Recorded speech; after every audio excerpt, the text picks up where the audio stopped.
It's time for the Alamo City Golf Tour Power Hour, featuring Travis Salkowski, Dustin Hassan, Casey Graham,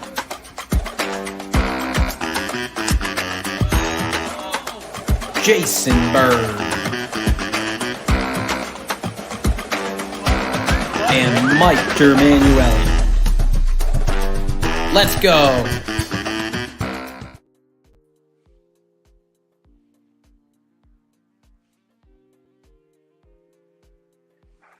Good evening, Alamo City Golf Tour. Yabba dabba do to you. A happy Tuesday night. We are here on the ACGT Tour Power Hour. Of course, as always, with me, the man. I don't honestly, I don't even feel the need to really bring him out because you know what? The man just kind of has his own way of entering a room. Dustin Hassan. What up, Alamo City Look Golf Trail Tour golfers? Look at that spin. Happy Tuesday. Guys, he's bringing the heat from his hotel room. And actually, you know what? I'm going to make him wait a minute. DH, how you doing, buddy? I'm great, man. I'm living life, loving life. I mean, we got playoffs coming on. It's another good Tuesday. I mean, what else could you ask for? Not a whole lot. I mean, the only thing I guess I could ask for is probably Travis Salkowski. Hello, Travis. Good evening, everybody. I figured I was going to rock the cowboy hat after Dustin did the chair twirl. How's everybody doing tonight? Tuesday night. What is this? Episode 30. Episode 30. It is Tuesday night, 8:33 p.m., September the 27th. And Dustin hit it right on the head. Let me switch hats here. It is time for the tour playoffs. It is playoffs. The ACGT Tour playoff invite email has been sent. We have 80 confirmed players back. All right, 82 confirmed players back already. Right. We are going to go ahead and give everybody their moment, and we are actually going to list the names tonight. We are going to go down, list all of the qualifiers, give everybody their moment. But MD, it is Tuesday night. How is your week so far? I know you said something on Facebook over the weekend. On off weekends, is the Alamo City Golf Trail Tour thinking about me like I'm thinking about it? The answer is yes, because I don't know what to do on the weekends either. And I know that I got a nice shout out. The ACGT Tour page liked my comment. I mean, granted, I'm the one who hit the like on it, but, either way. Hey, I like the like. I know the admin on the Facebook page is sometimes difficult because you don't want to give it away that you like your own stuff too fast. You know? I mean, I was first person. I was retweeting that thing. Like, good gracious. It's an off weekend and got to practice and, get some work in. And then at the same time, it's, I have people at home. Who are you people again? Yes, right. And it's crazy. Like, oh. I was out of town this past weekend.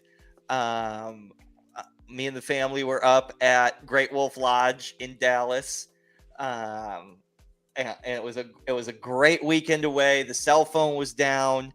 Kaylin and I were on water slide after water slide, and it was so nice to be detached from the cell phone for a minute, out of town a little bit, no alarm being set, and then we come right back and we're talking about playoffs. We got another off weekend. It is a great shirt, and you know what? I love the mustache. Thank you. Great. Yeah, I mean it's world class. World class. This is. When I don't have golf, I get into it. I was thinking the same thing. It's me shaving my face. It's me getting a haircut. It's me buying more shirts. Like, it is a mess. I'm the same way. Clean shaven tonight. We're back on the air. We are talking playoffs. Dustin, let's talk about you as a player right now playing in the playoffs. 100 players are invited to the playoffs, vying for the Tour Championship. 36 players left standing on the last day. What is your preparation to make it to the last day? The first round is a formality for number one in the point standings in spring, right? First round, go out, get some points, advance. But tell us the strategy to get to the top 36, the final day, to still be standing and really have a shot. Yeah, I mean, it's tough, Trav, right? I mean, it's looking like we're going to have maybe the most signups for a playoff start in tour history. The caliber of player is through the roof. Yeah, 82 signups in the first 5 days. You can't just waltz through, right? You can't just get there and say, you know what, I got 50 points from the spring. I got a couple points from the summer. I can just kind of mosey on down rounds 1, round 2, and really start to play in round 3. I mean, that's just not going to get it done this year. I mean, people are hungry out there. They've spent all year for this, right? I mean, the tour championship, those final few spots, making the South Texas Match Play Challenge team. Don't expect people to lay off the gas pedal now. That's right. Now is crunch time. That's right. Now is crunch time. MD, can we put up that first graphic of the top 10, the not confirmed list, right? But that first one with the top 10. Let's look at the top 10 to start the playoff standings. This graphic was all in the email, and the playoff invite email spelled out how the playoffs really work. So this is a record. And that's why I wanted to put this graphic up. Nobody has ever finished 1 in a season and 2 in a season. So Sean Vidal sets the record for starting the playoffs with the most points. So this is the top 10 starting the playoffs. Sean Vidal, Steven Evans. Thanks for watching, Steven Evans, on location in New Mexico. It is playoff time. Scotty Williams, Dustin Weldon, Jason Sandoval, Tim DeHoyas, Brian Spencer, Willie Nichols, Brad Gilbert, and PC Open net champion Chris Espinoza jumps way up into the top 10 to start the playoffs. But let's look at that. Sean Vidal on the South Texas Match Play Challenge team already. Scott Williams joined the team in summer. I'm sorry, in spring. In spring is part of that three-way tie, right? Willie Nichols was also there in the spring. So there's 3 South Texas Match Play team members in the top 10 already. So that puts, if the playoffs were to end today, that would put Chris Espinoza on the South Texas Match Play Challenge team with an auto spot. So thank you, MD, for putting that graphic up there. Appreciate it. Yeah. In that playoff invite email, it said how the playoffs worked, right? It explained the regular season and what that meant for your starting spot in the playoffs.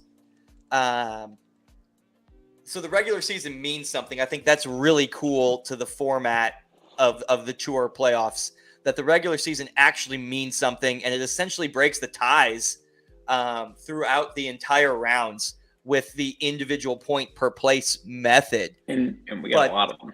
But DH, you want to walk us through the dates and the cuts and kind of how the cuts work for the playoffs? And then we'll talk about those remaining South Texas Match Play Challenge spots.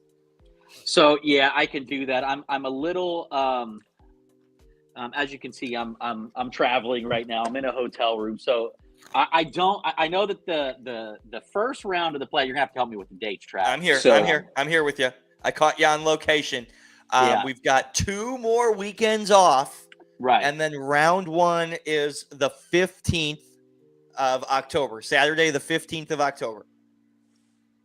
So round 1 and 2, the 15th and 16th at Correct. Almus Basin. Ooh, love going back to Almus. Love going Great, to Almus, baby. The goal is to have 100 players, right? Have 100. Yeah, 100 players get invited. Yep. We're working on that. It's getting very close. I think that we will get there by the 15th. I think we'll be in the mid 90s. I think we'll be 100's always a stretch, right? Because if you send out 100 invites, you're going to get 80, sure, right? And we got 82. I think was the number from Jason Byrd earlier today was 82, and To get 82 in the first 5 days is awesome. I think we had 86 in the playoffs last year altogether. Question: are we going to count this against us in the breaking of a sold-out event? This does not count, right? I don't think so. I think the playoff invite for round 1, and then of course round 2, 3, and 4 will of course be 72, 54, and 36, right? Important distinction. Yes. Right. So you kind of broke it down there, right? After day 1, we make a cut to 72 players. That's correct. Yeah. So starting playoff points from the regular season, plus your finishing spot in round 1 at Olmos Basin. Mm-hmm. And that gets us to our projected cut for day 1. I love our lore master, and this guy's head pretty head spot ambassador, on. He's and pretty spot on with his predictions and his numbers. And this is such a fun time for Casey because he's so good at this. He's so good at this. And him and I like to secretly compete and see who can get the projected cut lines a little closer. And I love that he has a projected cut line 2.5 weeks in advance. I mean, I think that's great. Listen, it's all about preparation. I think that's awesome. I mean, that just gave me I got a little goosebumps right there when you put the projected cut up.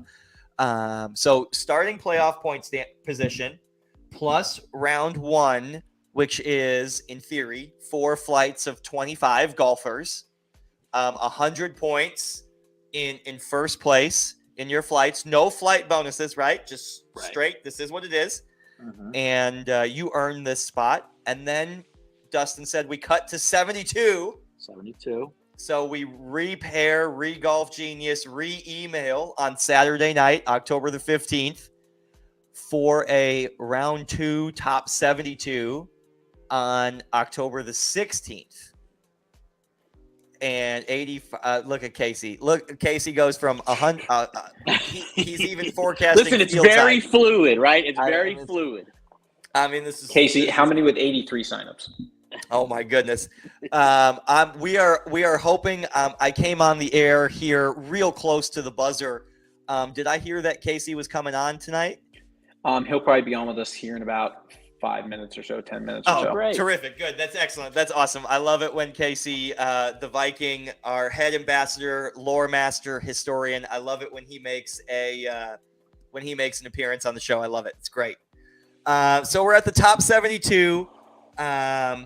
Dustin, MD, as players, you make it to the top 72. Both of you are starting with more points than Casey's projected cut line. How does that game plan? I'm sorry, did I say both? DH, was I right? You're right. I think I'm in 19th, and DH you're in the top 22, I believe. Okay, that's okay. So you're going into round 1. You know you already made the cut, right? I believe we'll have one player advance without playing in round 1. I think that came out today, that there's going to be a player who's going to skip round 1. Instructions for that are also in the playoff invite email, by the way. So that is totally possible. So what are your thoughts when you get from round 1, which is a formality for the two of you? What are your thoughts when, for the first time in the regular season, to go from 72 to 54, a cut affects the top of the point standings? I mean, what are the thoughts there going into that second round, October the 16th, top 72, when it's for real? I mean, so, for me, DH has already got the team position locked. So, I'm really grinding to make sure I have a shot at it. When I'm looking at, okay, I'm starting out, I've got like 70 points, 75 points, something like that. I think no matter what event we're playing, I want to go out and win. So that first day, I think the other great thing is good momentum from almost, from a couple of weeks ago to go back. But go out and put up a good score, obviously try and win, but it's literally just grab as many points as I can get. And that, again, it's protection and cushion to, maybe even get me into the second weekend, even if I don't have a great day on Sunday. But I mean, it's just grab points. It's go out and win. It's another golf tournament. I'm not thinking about the cut lines. I'm not thinking about any of that stuff. I'm just thinking, okay, go out and put your best score out today. I love the comment there about grabbing points. Can you put we say it all year long. I mean, this is episode 30, right? I mean, every point matters. I mean, I guarantee you, if we go back and we watch 30 episodes in a row, I guarantee that comes up one time at least in every show. Every time. Can you put that graphic, that top 10 graphic, back up there from the original playoff invite email? Take a peek at that. Let's just walk through Sean's right there. In spring point standings, he finished second place. He earns 49 playoff points for that. In the summer point standings, he finished first, so he earns 50 points for that. He gets a bonus for finishing in the top 50 in both. That's the 25 there in red. So his playoff starting point total is 124. Now let's go down to the bottom. Chris Espinoza finished 25th in spring. That earns him 26 points. 11th in summer. That earns him 40 points. There's his bonus. There's 91 points. Those single place points. Okay, MD. Those single place points break these cut lines. So when we say every point matters, it matters for that graphic. For these 4 events and these single point per place distributions that break these ties, right?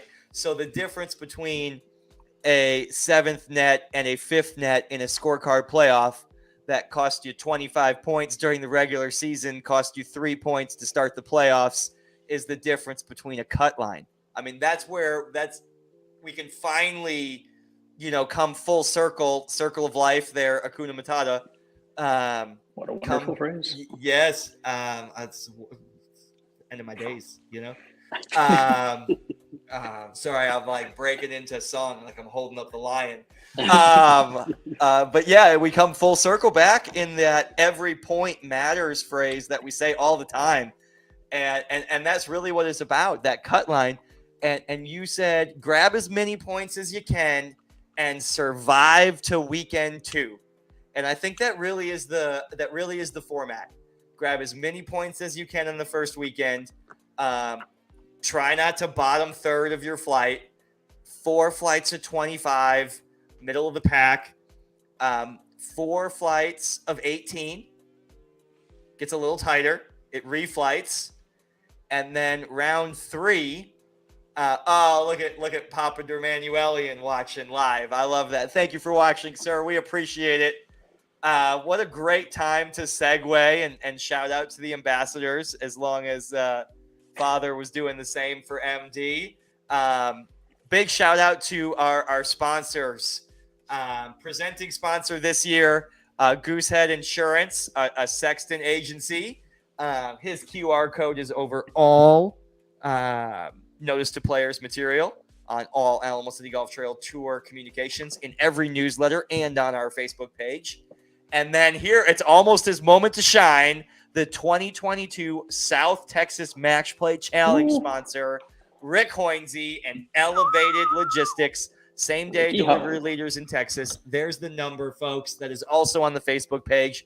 If you need something from point A to point B in the state of Texas, Elevated Logistics is going to get the job done for you the next day.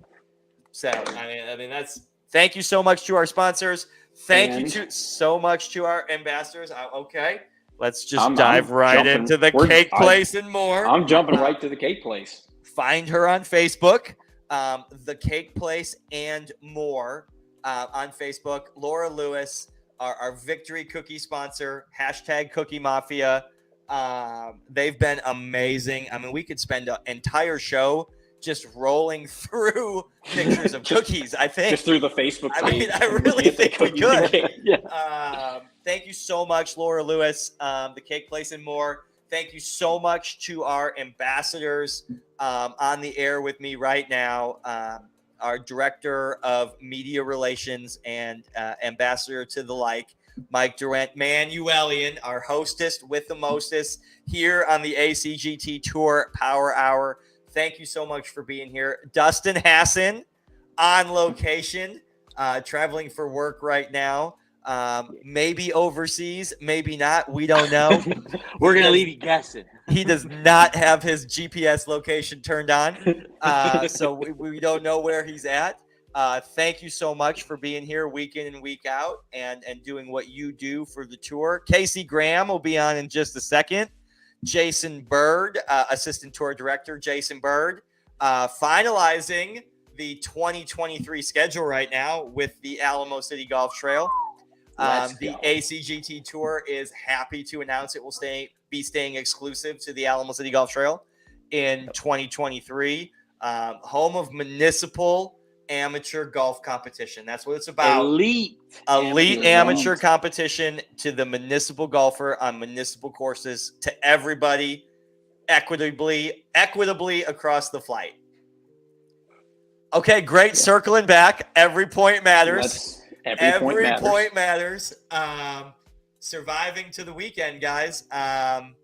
Let's talk about the people who are playing free and clear. MD, you brought that up. Dustin is already on the South Texas Match Play Challenge team. He joins 6 other players. Dustin, you want to rattle through the 2022? Yeah, let's pull up that graphic. Dustin. Travis, yes, 6 other players, correct. Total of 7 players. Total of 7. We've never had that before. Correct. Right. We had a 4 for 3 with a 3-way tie for 2 in the spring season. Yeah. Dustin, who joins you on the team there? Okay, so we got Willie Nichols, Scotty Williams, and Sean Vidal, all qualifiers from our spring season.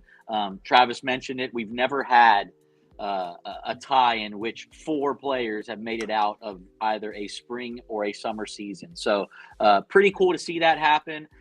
You think about how many shots are hit in a season, right? The points up for grabs, and to have 3 individuals tie in that fashion. I mean, it's pretty astounding, I think. So I think that's great. We've got cool. Jeremy. Yeah, I mean, it's great. We got first-time team member Willie Nichols, first-time team member Scotty Williams, and Sean Vidal. Deep veteran. I think it's 8. I think it's number 8. Listen, I stopped this is number counting. 8. I don't even count anymore. No. This will be the 9th. This will be the 9th South Texas Match Play Challenge, and Sean's made every team except one in one way or another. That is amazing. Pretty phenomenal. I mean, that is amazing. He's the GOAT of South Texas Match Play. Another season championship, the summer season champion. And number one in the Player of the Year points race, which will be a graphic next week on the show. I want to show that there. Casey will be on the show in a minute. He's going to talk more about the Player of the Year and cut lines and all the cool stat shit that Casey has. But I know Player of the Year is there. Oh, bam! There he is. Welcome back. That's so crazy. Wow! Right behind the wow sign. Wow, Casey. Wow, Casey Graham. But yeah, I mean, great job to our spring qualifiers. Then we move into the summer. These were freshly announced a couple weeks back at Ole Miss after our PC Open. Jeremy Samlinger, he's been there before. As a matter of fact, his name is on one of those bags there that you're looking at from 2020. That was 2020 at Cedar Creek. At Cedar Creek, that's correct. Yeah. And he was a part of that team, so he kind of knows what it takes, to earn that spot.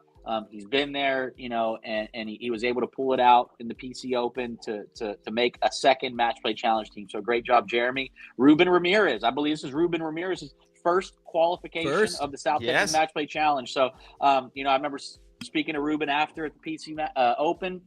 He was stoked. I'm happy for him. It just goes to show how much this means to every golfer. He was stressing when I saw out Reuben's in the corner, he was. Listen, it was my goodness, it was so great. Getting down to the wire with the points, he was. And, to see him come out on top and earn that spot. And Reuben, you earned it. You put in the time and you deserve it. So hell of a job, Reuben. And Sean Sexton. Goosehead Insurance's own Sean Sexton. Again, this is his second team. He was also part of the picture there that you see, 2020. His name is on one of those bags. So Sean joining us for a second time to round out our current qualifiers, a total of 7 qualifiers, which leaves 9 spots left through the playoffs. So, What's so cool about that graphic is we hope to have Sean on the show next week. If Sean's watching, he doesn't know that that's my request yet. But we were trying to get him on the show last week, and it didn't quite work out. And it was his birthday this past weekend. Happy birthday! happy birthday! Yep, shout out presenting sponsor Sean Sexton. Happy birthday! And they are also on Baby Watch. Oh, nice. So it would be my desire to have Sean on the podcast next week, and he can give us a little bit of a teaser on how that sponsor selection is going to work. As the presenting sponsor, Sean and Goosehead got in addition to that South Texas Match Play Challenge team. Normally in that role, you choose yourself, right? But in this case, he doesn't have to. He qualified on his own, which I know was really important to him. So congratulations there on that. But what to do with the sponsor selection now becomes huge news, because that's a big spot. We also lost the wild card spot. That's not on that list. Normally it would be 10 spots left, right? That's right. 7, the wild card, the horse race winner, and the sponsor selection. But we lost the wild card because of that big 3-for-2 tie up there behind Chief People Person Ambassador Dustin Hassan there. And to expand on the wild card, that's most spring plus summer plus playoff points that have not already qualified. So that's been a big one the last several years. I've been fortunate enough to be the recipient of the wild card spot. So has Sean. Yeah. So that's gone now. So now all of a sudden, you got to earn that spot. Yeah, that first out spot. I agree completely. So that's one of the rumors swirling around the water cooler right now, is that sponsor selection may go back to the wild card. We don't know. Sean may choose. Sean may simply choose somebody as the sponsor selection. He could give it back to the wild card. Who will he choose? Will he choose on the podcast with us? I think that would be fabulous. I love not knowing that. I think that would be really cool as well. But South Texas Match Play Challenge, grab as many points as you can, survive to the second weekend. 9 team spots left coming from that tour championship weekend.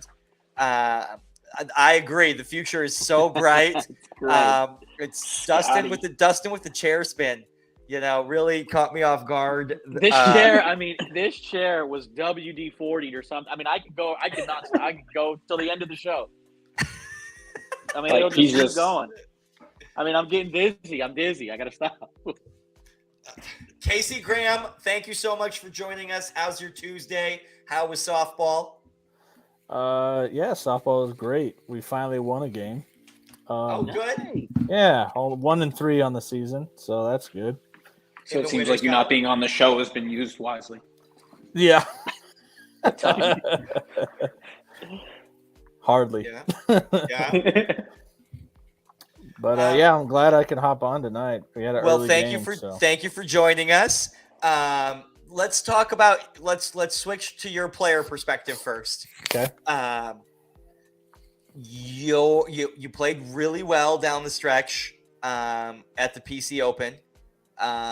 Gift carded in Champ Flight at the PC Open.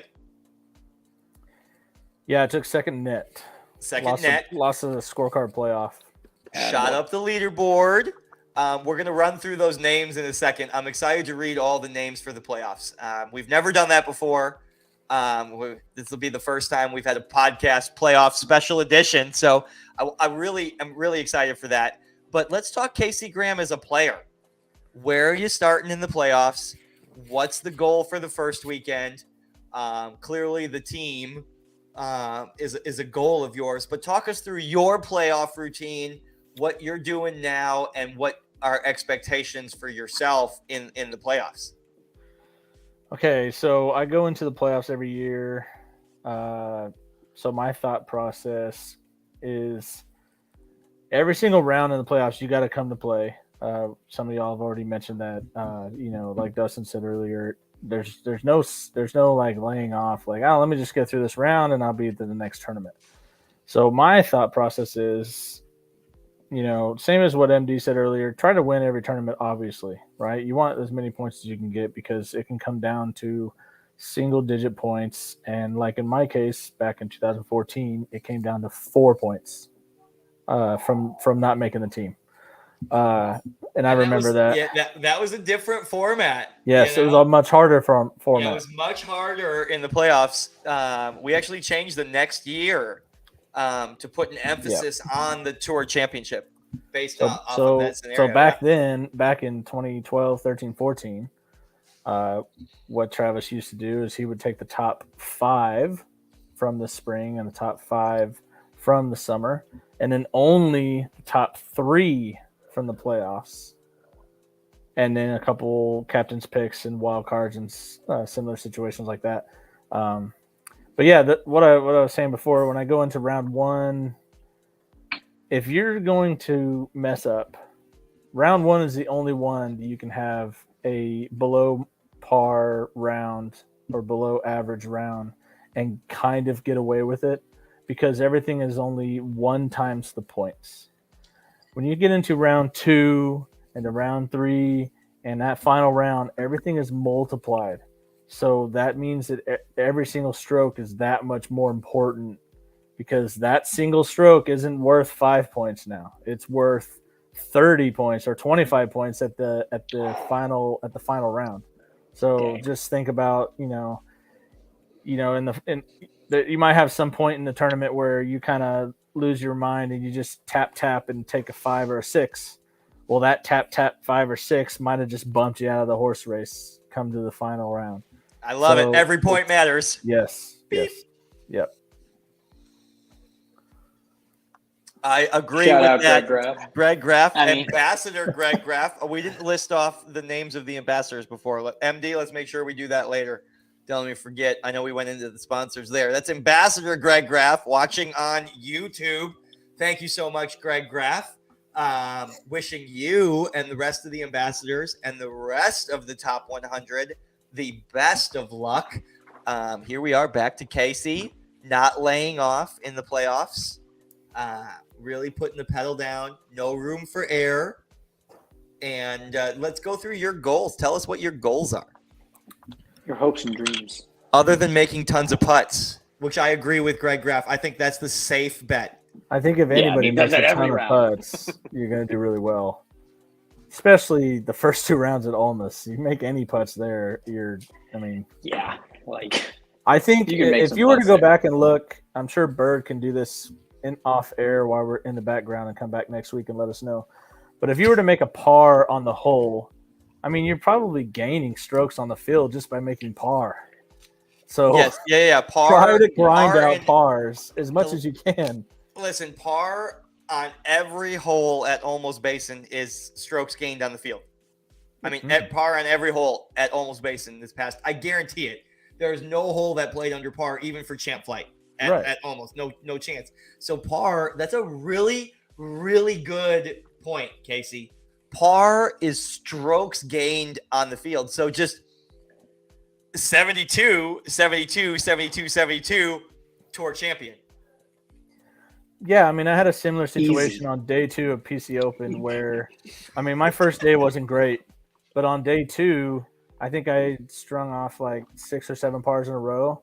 Well, even though I'm not getting strokes back, I'm staying on the leaderboard, and everybody else who's not making pars is slowly falling.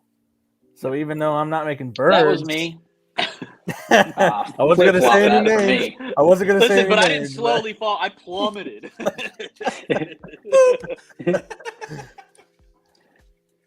But yeah, I think the first day, try to top 5, I think, and then just try to top 4, top 3, top 2 would be my kind of goals. Top 5, 4, 3, 2 in that order. So I mean, that's You've on got- the team. That's on the team. Right, I mean, that's yeah. out of I the horse think race so, on the for team. And you've got Yeah. the And- momentum. You've got the momentum from playing almost, and I think that's Yeah. I think that's going to be such a different aspect to the playoffs this year because let's face it, almost. I mean, we saw it. Previous weekend ago at the PC Open. It's just a tough golf course. I mean, and it's going to continue to play tough. There are people there who are figuring out their rhythms there and who are able to score, but I mean, at the end of the day, there's very few people who can go out there and say, I own almost. Like, that's my course. I'm going to go out there and win it. Consistent golf, go out with a plan. I mean, a good weekend at almost will separate you pretty quick. Because I think it's really interesting to point out, and now that we have Casey on the air here before we get back, I love those goals, 5, 4, 3, 2, 1. 5, 4, 3, 2. 1 on the South Texas Match Play Challenge. I love that. It's great. I never want to be in the horse race again. Talk about stress. Next week we'll have a 25-minute session on the horse race. We'll have a special edition on the horse race, how that works.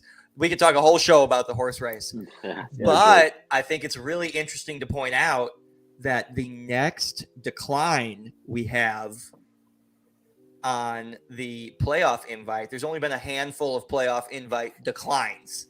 And when there's a decline, we go to the next person on the point standings. And I think it's interesting to point out that the next person on that wait list is Almost Basin course record holder Bart Wilson. Casey, is that right? That is correct.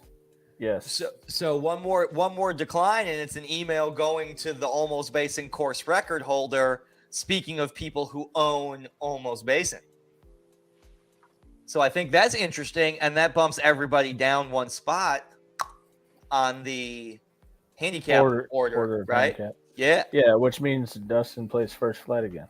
Yeah, Dustin's in first flight. That's a really good thing to point out too. MD, put that graphic back up for the South Texas Match Play Challenge. Those 7 people. Let's look at that. Dustin, Hassan, Reuben Ramirez in first flight. Scott Williams, Jeremy Samlinger, second flighters. Willie Nichols, Sean Sexton, third flighters. Only one champ flighter. I mean, if we're really dogging Dustin there, right? Only one champ flighter on the team so far, Sean Vidal. Anybody have any comments on that? Casey, what are your thoughts on the flight spread? So, I mean, that just kind of goes to show how strong these other flights are and can be. I would take a look at that list at the top 10, though. I believe a majority of the top 10 are champ flighters, so they're not too far behind Sean. You're playing for those big points, playing for those bonus points all season long, kind of cutthroat. Yeah. A little bit like the NFC North, little black and blue division champ flight is. Yeah, there isn't. You can't really save yourself as easy in that champ flight because you have less strokes that could help you out later on in the round. You know, a lot. Let's see. Fewer mistakes need to be had, I guess, in champ flight.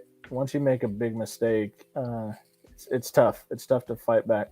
Absolutely, you're right. Well, and that's why the points up front matter so much too, especially if you're not in champ flight. Because I mean, I'm looking at me, for example. I'm probably going to be in first flight. That's where I want to be. I know I can play with those guys. I know I could probably play with champ flight to an extent, but I got to go get as many points as I can. I'm going to probably get more points out of first flight than I am in another cut or two when I get back into champ. So that's a great point. As flights recondense, as the cuts happen, every round gets reflighted, right? 4 flights of 25, 4 flights of 18, 3 flights of 18, 2 flights of 18. So all of a sudden in the Tour Championship, there's only 2 flights. Mm-hmm. DH, MD, what do you give for advice to those guys bouncing around back and forth between flights, similar to what you guys have done throughout the year, whether it's champ flight to first flight or champ flight and team events and first flight and stroke play events? What kind of pointers or advice can you guys give from a player's perspective on bouncing around? how to remember what tees you're playing from, things like that. I mean, I think at the end of the day, it's just play your game. I mean, that's literally all you can do. The only thing we control during the round is us, our swing, what we're doing. I'm not thinking about, I'm not thinking about what those guys are doing. I'm not thinking about what flight I'm in at this point. Now I'm just like, okay, here's the golf course. Here's my game plan. I got to go execute. And that's all it comes down to, because that's what you can control. Yeah, and that's a great point, MD, right? Play your game, everything else falls into place, right? Now, I got a great example of that. Last year, it was the final day of the playoffs. I'm paired with Tim DeHoyas, and Timmy DeHoyas doesn't usually play in champ flight, and he was bumped up to champ flight, and you could see the nerves in him. He made a couple comments during the round. I shouldn't be playing in here. It's tough for me playing back, and but you could see he kind of settled in. He played his game. He got his way into the horse race, and he earned a spot on the team. All in that flight that he was having doubts about. That's a great point. Maybe saw some second flight throughout those big fields in the spring. Saw some first flight in the summer and the first 3 rounds of the playoffs. Champ flight gets enough points, wins the bloody horse race, has a hole-in-one at Wildcat with his son caddying for him. Yes. He was the whole time complaining about champ flight. Love it. So, great story. You play your game. MD said it. You play your game. The cards will fall where they lie. I mean, it's just you go out, you take care of what you can control, which is only your game. And you never know what's going to happen at the end of the day. Yeah. I mean, that's the wonder that is golf. And honestly, you might be playing good or you might be having a bad day, and you can very well see other people struggling just as bad. I mean, the course plays how the course plays. I mean, it's if you're struggling, especially I think almost is a really good indicator of that. Like if you're having a tough day, there's a good chance like 75% of the group is having a tough day out there either way. I agree, and I love Almost Basin. The Almost Basin's hard. Almost Basin's hard, and Cedar Creek is hard, and Mission Del Lago is hard. Those would be the 3, and to some extent Willow, right? Casey would be like, Willow's easy. Yeah, but last time we played was 7 under through 12. Yeah, whatever. But I love the fact that Almost Basin is hard, and there's not a lot of lost balls. Yeah. Right? Yeah. Okay. Yeah. Okay. You hit it in the creek. That's fine. But at Cedar Creek, way more lost balls. Yeah. Mission Del Lago, way more lost balls. I love that Almost Basin is hard, and you don't lose a lot of golf balls. I think that's really cool. Almost doesn't want, like, almost you have to, I think you can go out and play Cedar, you can go out and play any of these golf courses. Almost one of those places that, honestly, you can hit a great shot. It does not always mean you're going to be rewarded for it. I mean, you can go throw shots all day. It just doesn't. It's such a tricky course. It's still in that, that development phase around the greens and that kind of thing, where it still doesn't want to be necessarily super receptive. The rough can be super tough to play out of. And because of the way that the greens are now, I mean, if you're on the wrong side, if you're in the rough on the wrong side of the pin, that is death. And I mean, okay, correct me if I'm wrong, but we've been to Almost Basin 5 or 6 tournament rounds now, right? 2 rounds at the Masters, 2 rounds at the PC Open, and then another round. So 5 tournament rounds, is that right? 1 round right before the PC Masters, I think. So, yeah, 5. Yeah, so 5 tournament rounds, and now we're coming back for 6 and 7. We all know, and if you're playing in these tournaments, you played at Almost in tournament golf. You know what's going on. You know that, maybe 10, that maybe 16 are pretty fast.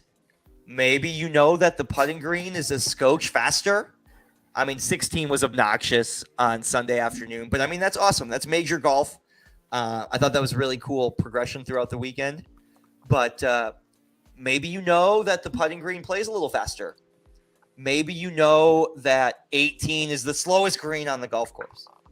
Maybe you know these things now, and your game plan changes in accordance with your goals for these events where it really is, like MD said and Casey said, hey, there's no holding back. It's aim at flag sticks, make par, gain strokes on the field, grab as many points as you can, and survive to the Tour Championship and get your butt into the horse race.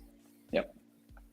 I mean, now's the time to leave it all out there. I mean, to a certain extent, I understand wanting to play conservatively, right, and not making those big mistakes. But I mean, this is it. This is the playoffs.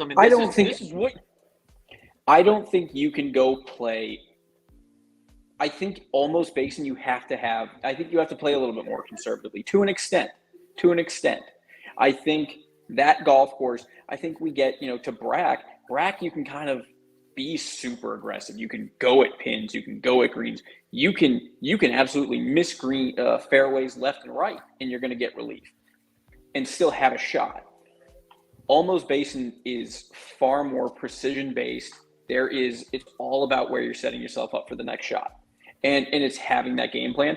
And it doesn't allow, I don't think personally, like I sit there and think about Almost, and I'm like, I think I have four holes where I'm hitting a driver. Everything else I'm hitting driving iron. I know where I want to be on every single shot.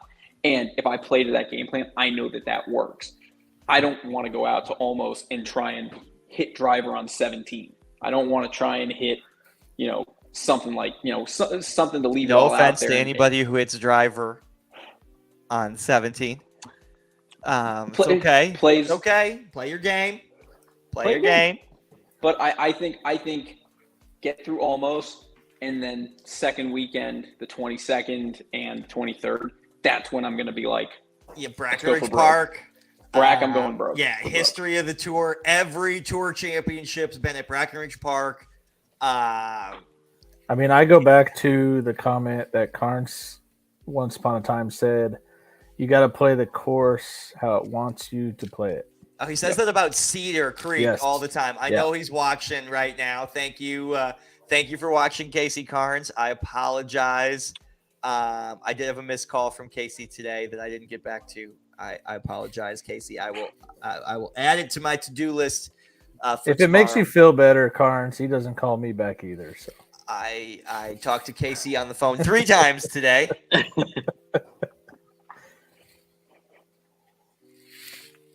Okay, well, let's jump to the next thing. I think we could sit here and do an entire show of just going back and forth about Almost, how we would play it. Course conditions are great. I agree. I'm excited for the course conditions. Casey, I know you came on the show and said you had some cool numbers to share. Do you have cool cut line projections, last person in projections? What cool numbers are you working on? I'm only working on the first 3 cut lines. That's kind of what I've got going. I don't really like to project last person in, and I don't like to make announcements like that because I don't want to discourage anybody or change their game plan and how they're doing.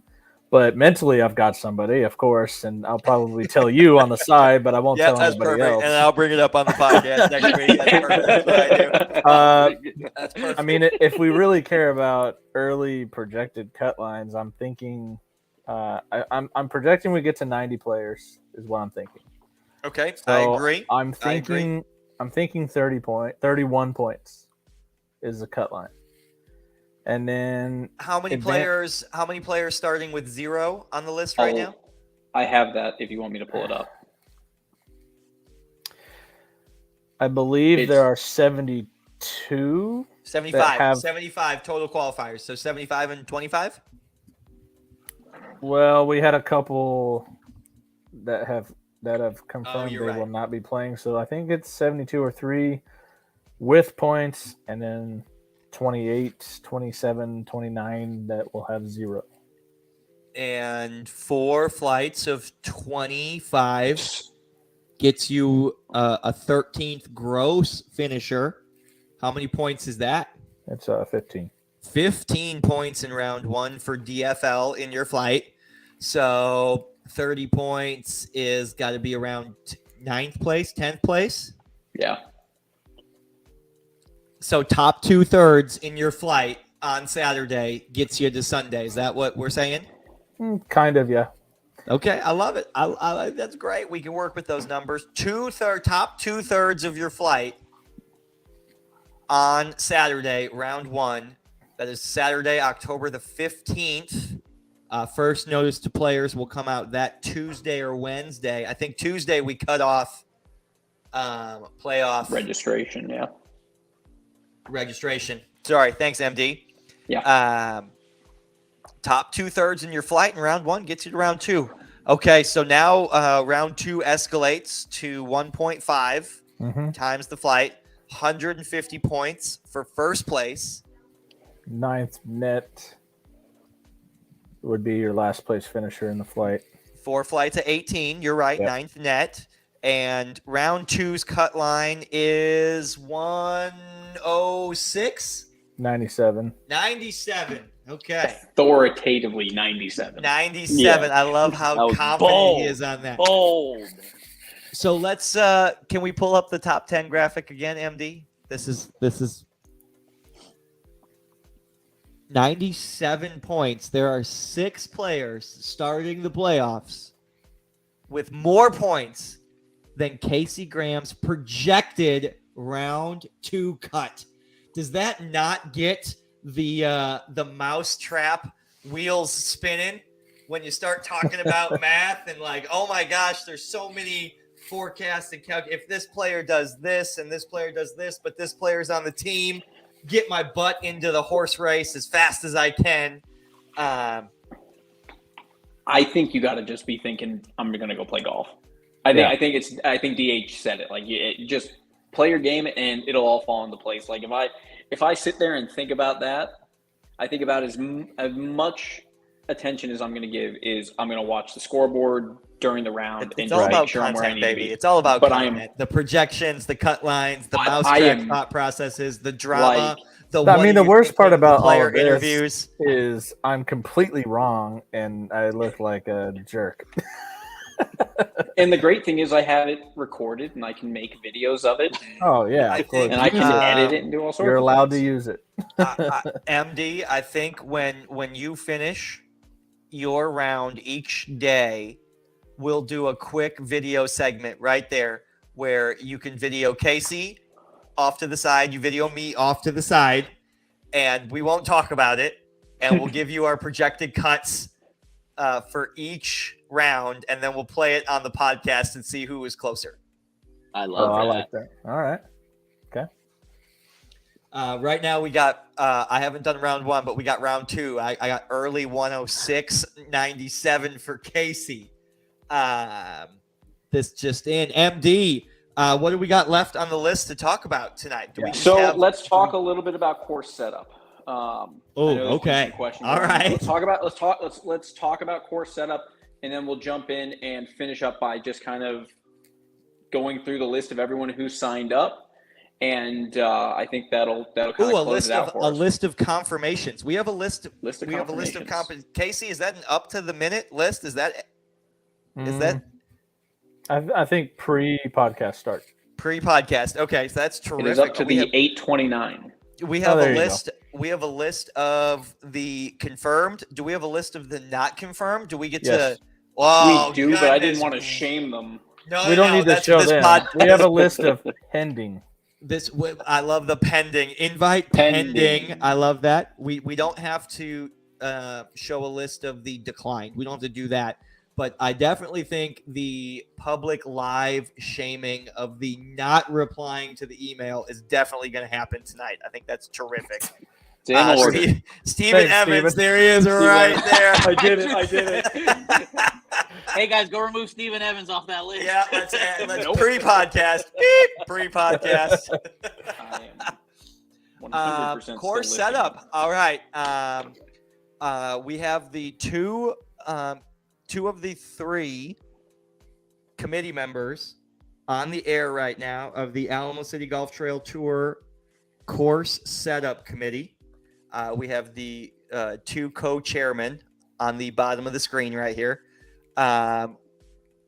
Do we have a list of course setup questions? MD, how are we rolling with this? Are you just rifling stuff off? No, I mean, I think everyone's kind of wondering because obviously we saw what almost looked like on two very different days. We saw a Saturday setup, we saw a Sunday setup. When you guys are going through this discussion, prepping for this event, what goes through your mind as far as how to set up this golf course? Do you look at it and say, okay, it's playoffs, we're going Sunday kind of look?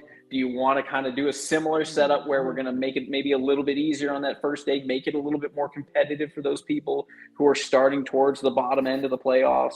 What kind of things do you guys take into consideration getting ready to set the course up? Well, I want to start by saying the playoffs are the playoffs, and the PC Open was a major championship.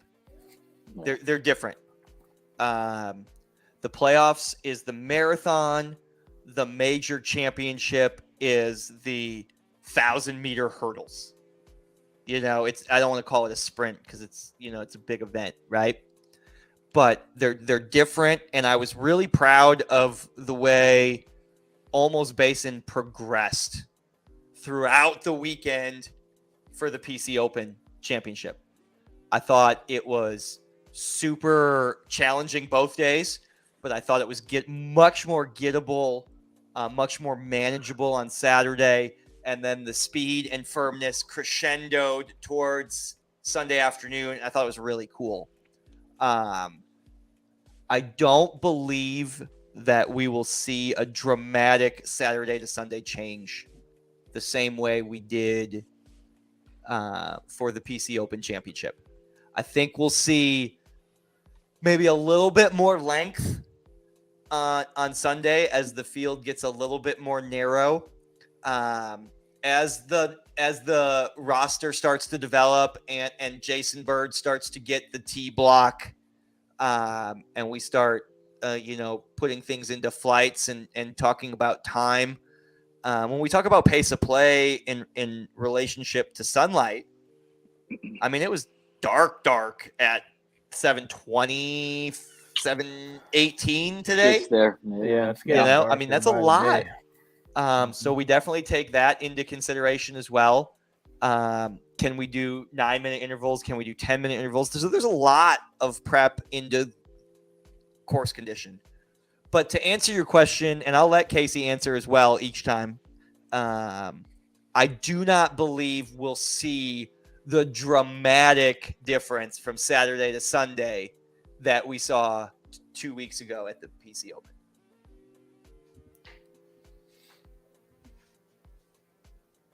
This is where you talk, Casey. Yes.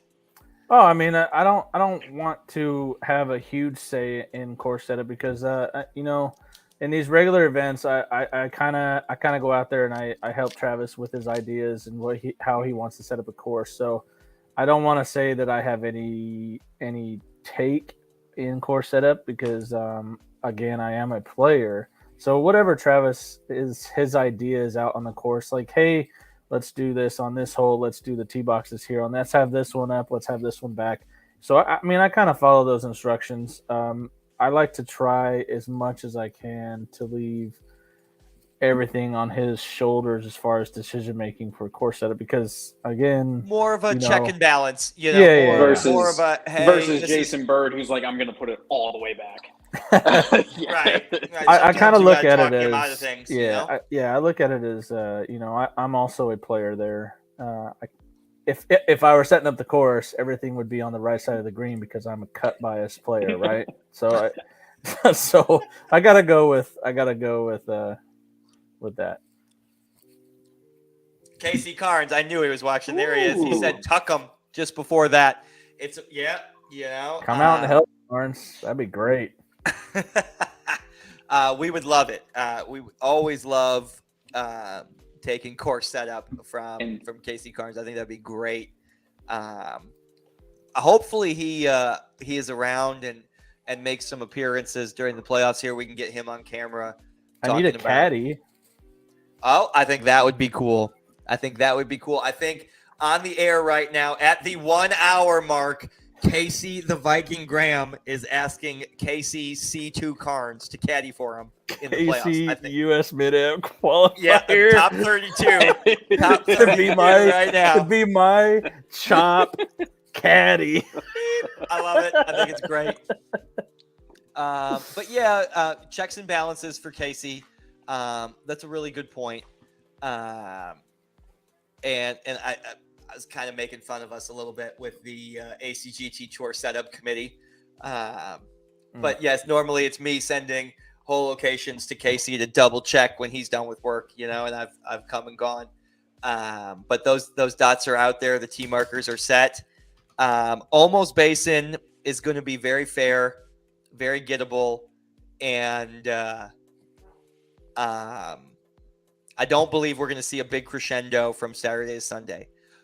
However, I believe we'll see that on round 3 and 4. I believe we'll see Brack play super gettable for moving day Saturday, right? Top 54, moving day Saturday, super gettable.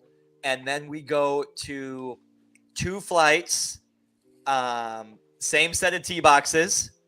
It's Brackenridge Park, 1 set of tee boxes, Tour Championship. Both flights play the same set of tee boxes. Of course, they're still seniors, right? But both flights play the same set of tee boxes, and we can expect to see Brack play all the way back. We can expect that we know where every hole location is going to be on the entire golf course, specifically the back 9 down the stretch. I mean, we can walk down them right now. Dustin, where's the flag going to be on number 11 on Sunday, Tour Championship Day? Oh, it's going to be tucked right behind that trap, front right. Yep. Right behind the Front bunker. right in the corner. Yeah. Guaranteed. What about 13? MD, where's 13 going to be? I mean, well, 13 is going to be a little different now, I feel like. It's different. Yeah, it'd still be up there on that top call. right. It's on the top right, but it's a little bit different now. Yeah, and then 14 will be on that front edge. Yep. 15 will be as behind the bunker as possible. 16 will be back. Casey, where's 17 going to be? Probably next to the tree that fell down. Are you talking about Brack or Ulmus? Yeah, Brack. We're at Brack. We're Tour Championship. Oh, I mean, day 1, I bet you probably put it back right, and day 2, maybe you put it front left.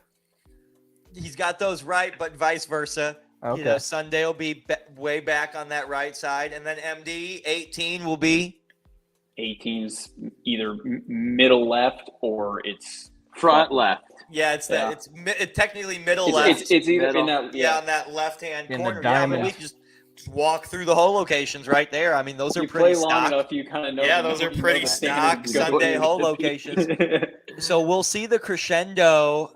Great golf course setup segment, MD. I love that. I think that's really great. We'll see that crescendo on Tour Championship weekend, going from the top 54 to the Tour Championship top 36. I'm either going to be playing or setting the course up, so I'll be there either way. I think that's All right. yeah. I mean, we got enough ambassadors. If as ambassadors fall out, they can color commentate, video record. I think it's great. I'll take a caddy if I someone would. wants to come caddy. Caddies would be great. As many ambassadors that are available for the horse race, I would love to film the horse race from 5 or 6 or 7 different angles. I think that would be really cool. Course conditions are great. I think we'll see the crescendo of course setup on the second weekend. I'm sorry, I got distracted by Greg's comment there. Greg just hit the green man. It's okay. MD, I'll kick it back to you. That's all I got on course Guys, setup. I think there's more to talk about, and here's kind of the great thing, and I mean, to be honest, I wanted to focus more on Almost this week, just because Almost is what's going to be coming up first. We're going to have that week in between Almost and Brack. We'll get to really dive into Brack a little bit more. We'll talk about kind of where we're at in the standings. So let's get to the final piece of the evening. Let's talk about who's confirmed, who's going to be present, ready to play on the 15th of October. This was Dustin's idea. I love this. So, Everyone earned their spot in the playoffs. Everyone earned that regular season playoff invite email. And if heaven forbid you get cut in round one, this is your moment. Everybody, thank you so much. The tour doesn't work without the tour golfer, right? We say that all the time. And this is your top 100. This is everybody who has received a playoff invite. We're going to go through the confirmations first. We're just going to go right down the list. We're going to go round robin. I'll take the first screen, MD. You want to direct traffic after that? Yep, let's do it. So Okay. Travis here, kick us off with the first list of confirmed The players. 2022 Alamo City Golf Trail Tour playoff confirmed committed players. Sean Vidal. Steven Evans gets a late update. Way to go, MD, grabbing those, changing the graphics in real time. Steven Evans, Scott Williams, Dustin Weldon, Jason Ambassador Sandoval, Timmy, I made a hole-in-one at Wildcat, DeHoyas, B. Spence, Brian Spencer, Bradley Gilbert, Masters net champion, Chris Espinoza. On the team, Jeremy Semlinger. I played in every event, Steve Robert, Greg Keogh, Captain Kent Simnett, Jason Cross. He's on the screen to the next to me, Casey Graham. All right. And DH, why don't you take this list? Yeah, let's roll with it.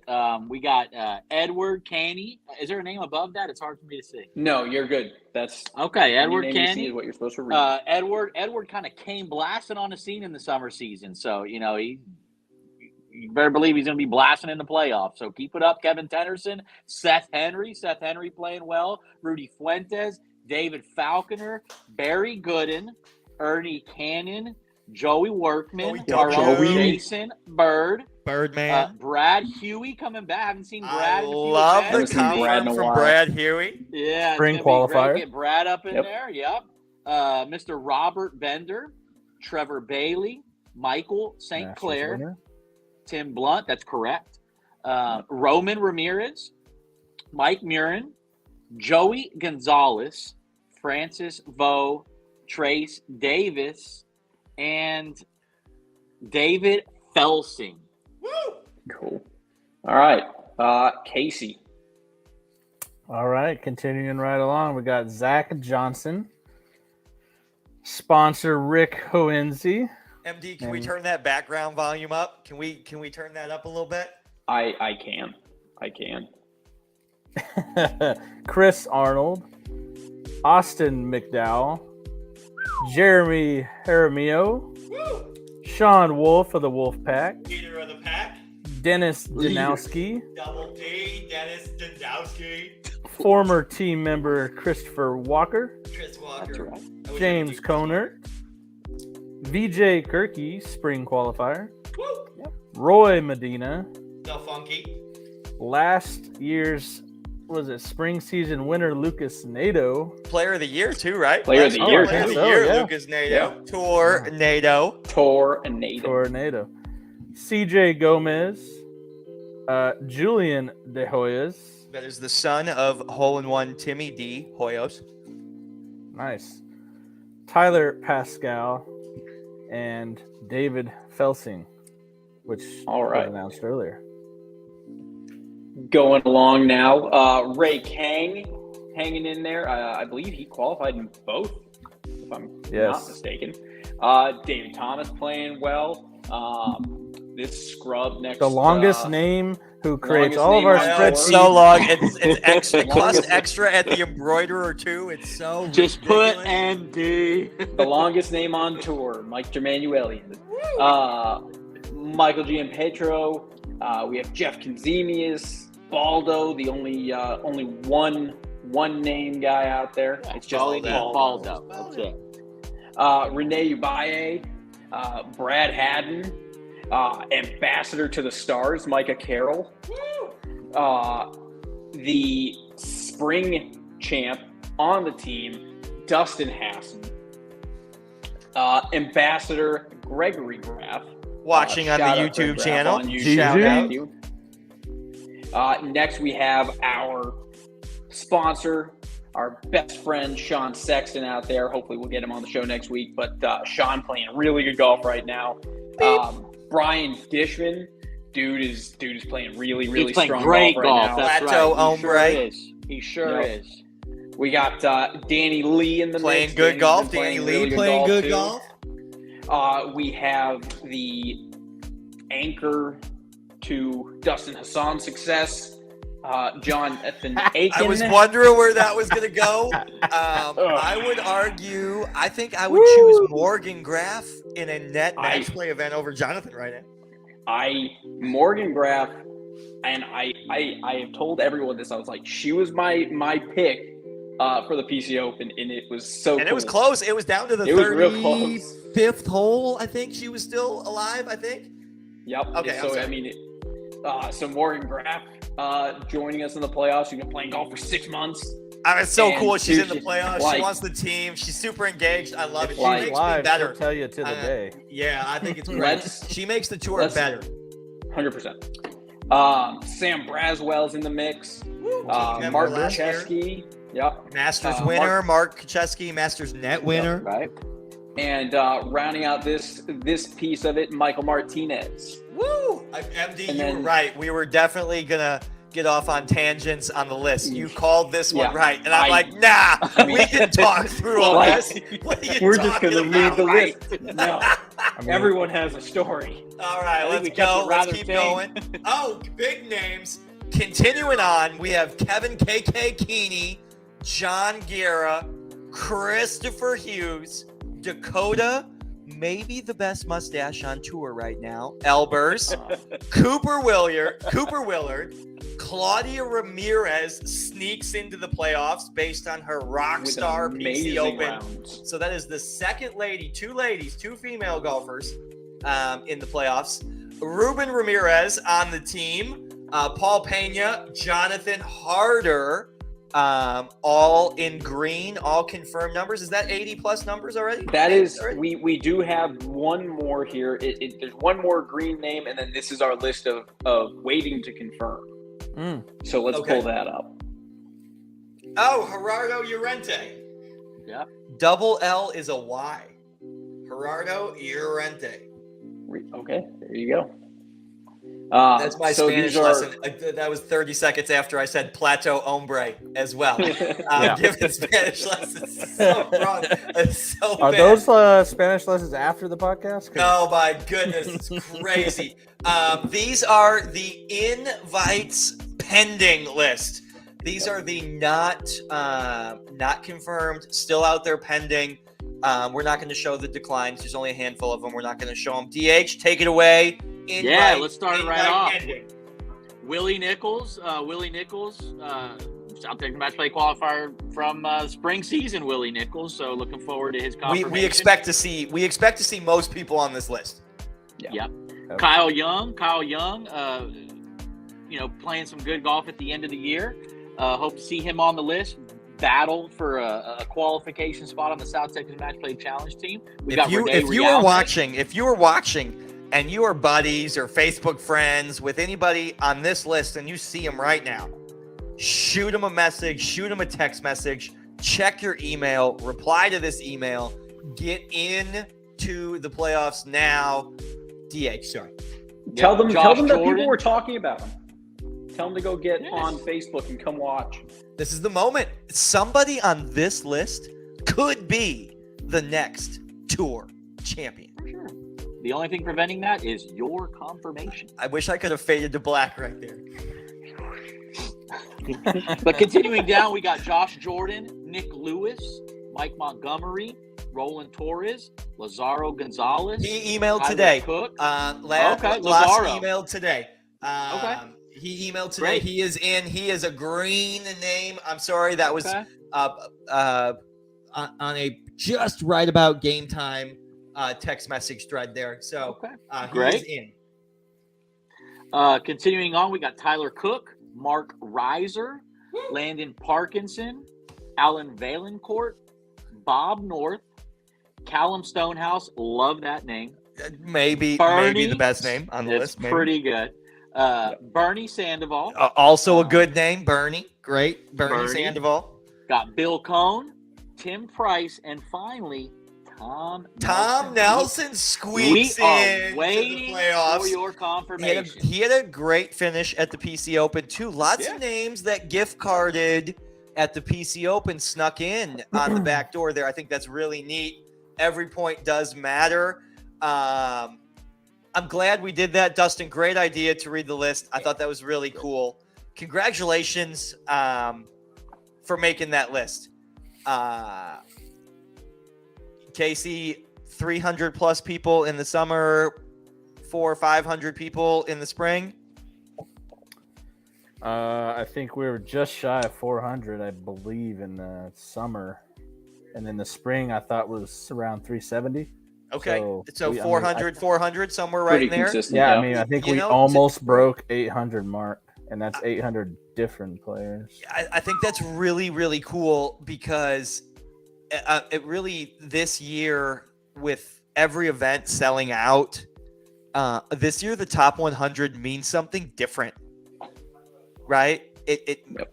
There's 16 people in the top 100 on that list that played in every event. And there's a couple people on that list that played in 2 events. So the top 100 means something different this year. And I think the playoffs are going to be super, super engaging, super special. I'm really excited for them. MD, I think that covered everything that we wanted to cover. Do you want to take everybody around the horn for their closing thoughts? Yeah, and we can take any questions from the viewers. Everyone that stuck around with us. I mean, that was pretty good for a playoff limited edition, hour and 17. I mean, that's not bad. Yeah, we can stay and talk about how to play Almost Basin for 2 or 3 hours. I mean, golly, I love talking about how to play that golf course because I don't know how to. So it's. I'm not revealing any secrets. I mean, well, let's go around the horn. Let's start off. Let's start off with Casey Grant. Casey, final thoughts for the night. I think. Thank you for joining us. Yeah, I'm glad I could hop on. I think if anybody who is probably thinking of questions, maybe about Almas or maybe about the playoffs or even about South Texas match play, put your questions together. We're going to have another podcast next week before the playoffs start. Ask them then. Let's get those answered before we start the playoffs so that we're not 4 holes in trying to call Travis, all 20 of us. Let's get these questions answered. Let's get rules. I think that's great. Rules, how to play. I think that's awesome. MD will be super interactive on Facebook. MD will be super interactive on Facebook, asking those questions, looking for feedback, and then we can talk about it because I mean, correct me if I'm wrong, but we got 2 more podcasts. We have 2 more podcasts, and that's why I think we have a lot of time to talk about the playoffs. We can have an entire show just talking about how to play Almost, but I think something that we'll talk about it more next week is I think to Casey's point, I think we're gonna talk a little bit more about some rules and how to address some potential issues just around locally ruled things for Almost. We'll talk a little bit about the course in general. We'll talk more about kind of leading up to Almost and those kind of things. I think we'll hopefully have a guest on and stuff like that. So. We got more time to talk about this. We're going to talk more about this. It is the playoffs. It is the culmination of everyone's hard work this year. The culmination. I wanted to break out a big word. Jason wasn't here. I felt like someone needed to do it. So, DH, give us your thoughts. How you feeling for the playoffs? Let us know. Yeah, personally, I feel great going into the playoffs. I love this time of year. I mean, you said it. This is what we all play for. We want to make the playoffs and ultimately earn a Heck spot yeah. on that team, and maybe even raise a trophy to be the tour champion. So all that's still up for grabs for everyone who's still qualified. You've got a couple weeks, 2.5 weeks or so left of preparation for round one. Get it in now. Because again, I mean, this is it. This is what we play for. So I'm sorry, Dustin's trying to talk. I'm so Casey's over there flaxing. Travis, you're up. Give us your closing thoughts here. There, okay, it's so hard. Listen, I couldn't fight through it the way you fought through it. I'd be like, squirrel. Yeah. You guys hit it right in the head. It's playoffs. I mean, it's finally here. It's cool. We just had our first special edition playoff podcast. I mean, that's super freaking cool. Really excited. Thank you to everybody that watched start to finish tonight. I know we had a huge viewership last week. It's so different without Jason here, right? I felt like we laughed way less today. Maybe that's a good thing. Maybe that's not a good thing. I don't know. Maybe we laughed less at Jason because he wasn't here. I don't know. The stats show that Jason is the people's king. I know, that's amazing. I love that so and it's all kinds of just wrong. Shout out to the Alamo City Golf Trail. Course conditions at Olmos Basin, Brackenridge Park are rock star. Get in your practice rounds. Yep. It's gonna blow my mind, and I'm gonna snap at the first person who says, "Oh my God, 16 played so fast." Next week, Saturday and Sunday, or in 2 weeks, Saturday and Sunday, I'll be like, "How many times did you play a practice round?" Like none. Like, oh my goodness. You know, none. We've had what, 4 competitive rounds there so far this season? Five. We've had 5. Yeah, 5 total. 1 round before the Masters, then 2 at the Masters, then 2 at. Okay, yeah, that's right. The PC Open Championship. I don't complain about Olmos because I've played that golf course exactly 5 times.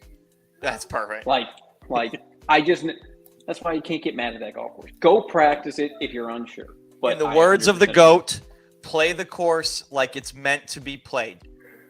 Hit the ball to the center of the green, 2-putt for par, strokes gained on the field. Thank you to everybody for watching. This is episode 30 of the Alamo City Golf Trail Tour Power Hour.